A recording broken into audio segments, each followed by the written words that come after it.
What is going on, guys? Jason Burke here, Styles Clash for Life, coming at you on YouTube. And today I've got another edition of The Drive-In, where I watch recently released films and tell you guys whether they're worth watching, worth waiting for, or worth skipping altogether.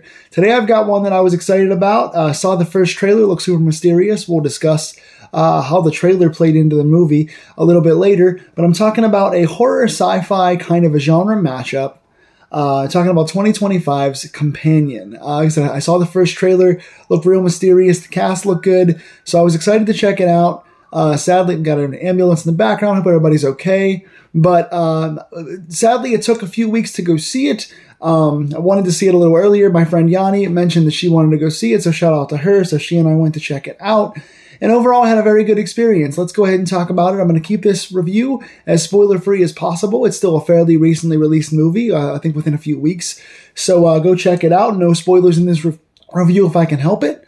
But overall, I want to get into it. So this is written and directed by Drew Hancock, who mostly does TV stuff. I don't know many of his movies, at least not in the horror genre. Starring Sophie Thatcher as Iris and Jack Quaid as Josh. We know Sophie Thatcher from things like Maxine, Yellow Jackets, Heretic. She's been blowing up recently. She's in a lot of stuff. Yellow Jackets is wildly popular. She's done The Boogeyman, Maxine, Heretic. She's doing a lot of horror recently. So you have a potential new Scream Queen on our hands. Jack Quaid playing Josh here. You guys might know him from Tragedy Girls or Scream 5 most recently. So he's done some horror stuff as well. So you've got two genuine horror stars in this film. The spoiler-free synopsis basically is, without trying to give anything away at all, a guy and his girlfriend go away to a weekend cabin with their friends to party. This guy's girlfriend is a little ostracized by their friends, so he's trying to kind of reintroduce them so they all get along. And things at this party go a little awry as somebody at the party dies, and we have to figure out kind of what's behind it and why. There's some sci-fi aspects, there's some horror aspects to this. And that's all I can really say without giving things away like the second trailer did, and we'll talk about that again as we go forward. I will say my number one overall positive for this is creativity. I really enjoy how creative this movie is. Me and sci-fi don't always get along. My boon of the sci-fi genre, my favorite sci-fi stuff is like mid-50s to early 60s. I love 50s and 60s sci-fi. Beyond that, I have only had a handful in the last 10 years or so that I've really enjoyed sci-fi wise. There's about 3 or 4 and that's about it. I really like the blend of horror and sci-fi in this movie. This is a nice modern take on sci-fi. It brings some really relevant current discussions up into the forefront. Again, I'm not going to spoil anything, but it's a lot of modern discussion with modern use of sci-fi, which I really enjoy. And I think this movie in general is really creative. And then once you kind of figure out what that second trailer tells you, and we get to maybe the first third of the movie, you go, okay, well, now I kind of know what the big twist is. How are they going to go from here? And they managed to go in really awesome directions. While some subvert expectations and some kind of go along these standard storytelling devices, it's always a fun ride. It always feels different. It always feels unique. And it feels like a really unique perspective to tell this story from. So I really enjoyed the creativity of this film.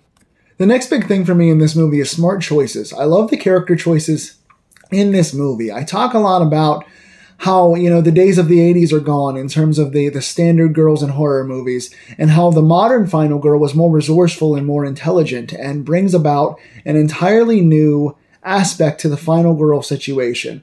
While I'm not going to spoil anything about the character dynamics here, I will say that there's a lot of cat and mouse in this movie that really works well. This basically 2/3 of the movie, the second and third portions of this film are a big kind of a chase situation, a cat and mouse kind of thing. And in that situation, you have characters trying to outsmart each other. So both of the main characters and their side characters are trying to do things to win their side of the battle and trying to manipulate the character into their desires in this movie. And both characters, especially the main characters, Jack Quaid and Sophie Thatcher's characters, Iris and Josh respectively, are really doing smart things to tip the balance in their favor. Every time you see the location change a little bit or you see somebody on a chase, both characters are doing the best they can for survival and using all the tactics in their bag to manipulate the other. And you see the balance of power switch back and forth on screen multiple times in ways that they had to dig to think up, because you're dealing with things like sci-fi, you're dealing with things like technology, you're dealing with things like brain power and amount of brain power. Again, trying not to spoil anything. but they take all those aspects and they use them to their advantage back and forth in very creative ways where I went, ooh, that was smart a couple of times in this movie, which is underrated and a very thing to be appreciated in a movie like this. Nextly, open world.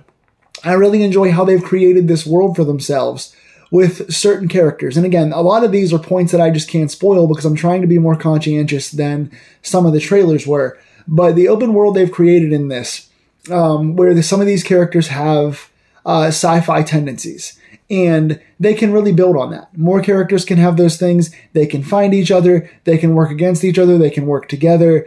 This movie has a potential to be a franchise, to build on itself, to have sequels, to spin off itself, to have origin stories and prequels. You can do a lot with this open world they've built, and they've done a good job in doing so. The next thing is location. You guys know I love a nice secluded location.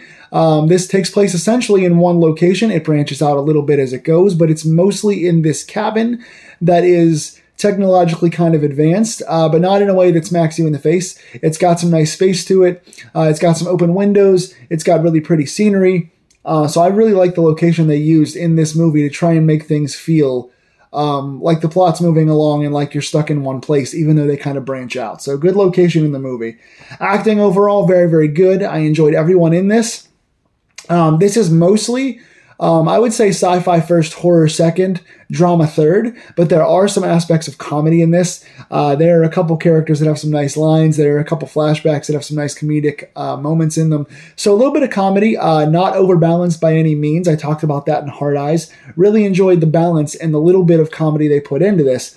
But especially Sophie Thatcher and Jack Quaid. I really enjoy seeing these two both grow as actors because they get better and better, especially Thatcher. I had just discovered Thatcher about 3-4 months ago with Heretic, and I've gone back and watched a few things now, and I'm really enjoying her, and I hope she gets more of these roles because, in particular, she had a lot of places to go emotionally. She had a lot of things where she had to kind of deadpan. She had a lot of things where she had to kind of recite. She had a lot of things where she kind of had to escalate the tension with fear and anger and sadness. And Jack Quaid did that well, and that's a strength of his. But Sophie Thatcher, in particular, in this movie, is phenomenal. Go watch this, if for nothing else, for her. I mentioned the flashbacks earlier, and again, they use the flashbacks nicely here to unveil plot devices and plot points to show how certain things are made and done, and also to infuse some meetings and some comedy moments in there as well, which are quite fun as a break from the tension that this movie holds. A lot of just small things about this movie that don't stand out as being like amazing, but they're all solid. I think the color grading in this is pretty and well shot. Some of the wide shots and overarching shots to show you the location and establish everything are nice. I think the minimal gore they use in this is done very well. I think by the end, the characters have a really interesting journey they have to survive and look very weathered and beaten, and they do. The gore they use is good. The sound design in general doesn't stand out as being like amazing, but the music has some kind of old school. They use the music for like throwback moments and flashbacks. They use it for romance. They use it for comedy breaks. They do a nice job integrating popular old music and detuned things and slowing things down. So a nice balance of sound design and music infused in this as well. So overall, just a really fun time. Negatives, my only real negative is kind of an unfair one because my negative comes from the second trailer. When I watched the first trailer, I was like, ooh, what a cool random love story. It gives you a sense that it's like a straight horror kind of a entrapment, psychotic love story. And then you see the second trailer that I was exposed to, I think during Hard Eyes or something recently that I saw. And it just overexposes everything. It shows too much of the violence, it shows too much of the science fiction aspect, it changes the tone, and it does get you interested, but it overexposes a lot of the important stuff that I would have rather not known going in. And I think this is a problem with most modern trailers is they overshow things. They're trying to draw an audience and make you go, oh, I have to see that. But once you've seen all the big stuff in a trailer, it takes away the surprise aspect when you watch it in theater. So I'm just putting a plea out there to all the modern trailer makers to slow the hell down. Even if you have to take one of your trailers out and only show a teaser or only show one trailer instead of two. Slow it down, show a little less, make us engaged by mystery and not by exposure. I think that would help. But overall, very few complaints about this movie. It runs an hour and 37. That counts the credits. And overall, it's a fun time. If you like sci-fi, if you like horror, if you like love stories, if you like character connection, if you like strong acting, if you like old school love story with modern twist, any of those things show up pretty well here. So I think you'll like this overall. Sci-fi is largely hit or miss for me, and this one hit. While I don't think it's like an amazing must-see movie, I do think it's well done, and I think it's creative, and I think it's fun, and I think it's an easy watch at just over an hour and a half. I would definitely say if you get the chance to catch this in theaters, it's worth watching. I spent my $11 on my ticket, and I'm proud to say that I did because I really enjoyed how creative this is, and I think all these talents involved are going places, especially in the horror genre. So I'd like to see more of what Drew Hancock can do horror film-wise, and I want to see actually more of what this companion universe could be. So definitely recommend go checking this out. This, for me, falls probably right behind Hard Eyes. I think Hard Eyes was just a little more fun and funny for me, but I think as far as top horror 2025, Companion is like 1B/2. Right behind Hard Eyes, but I've really enjoyed it overall, and I want to see what these guys do next. So I recommend seeing this in theaters. If you've seen it, tell me in the comments down below what you liked and didn't like about it, how you think my rating of it is. If you want to talk spoilers, let's talk below, and tell me what other movies you guys want to see me review on this channel in the future. I just did Hard Eyes. I'll be doing more coming up as well. So let's talk about it. Like, share, and subscribe if you like these movie deep dives, and I will see you guys soon. Happy belated Valentine's Day. I'll catch you guys down the road.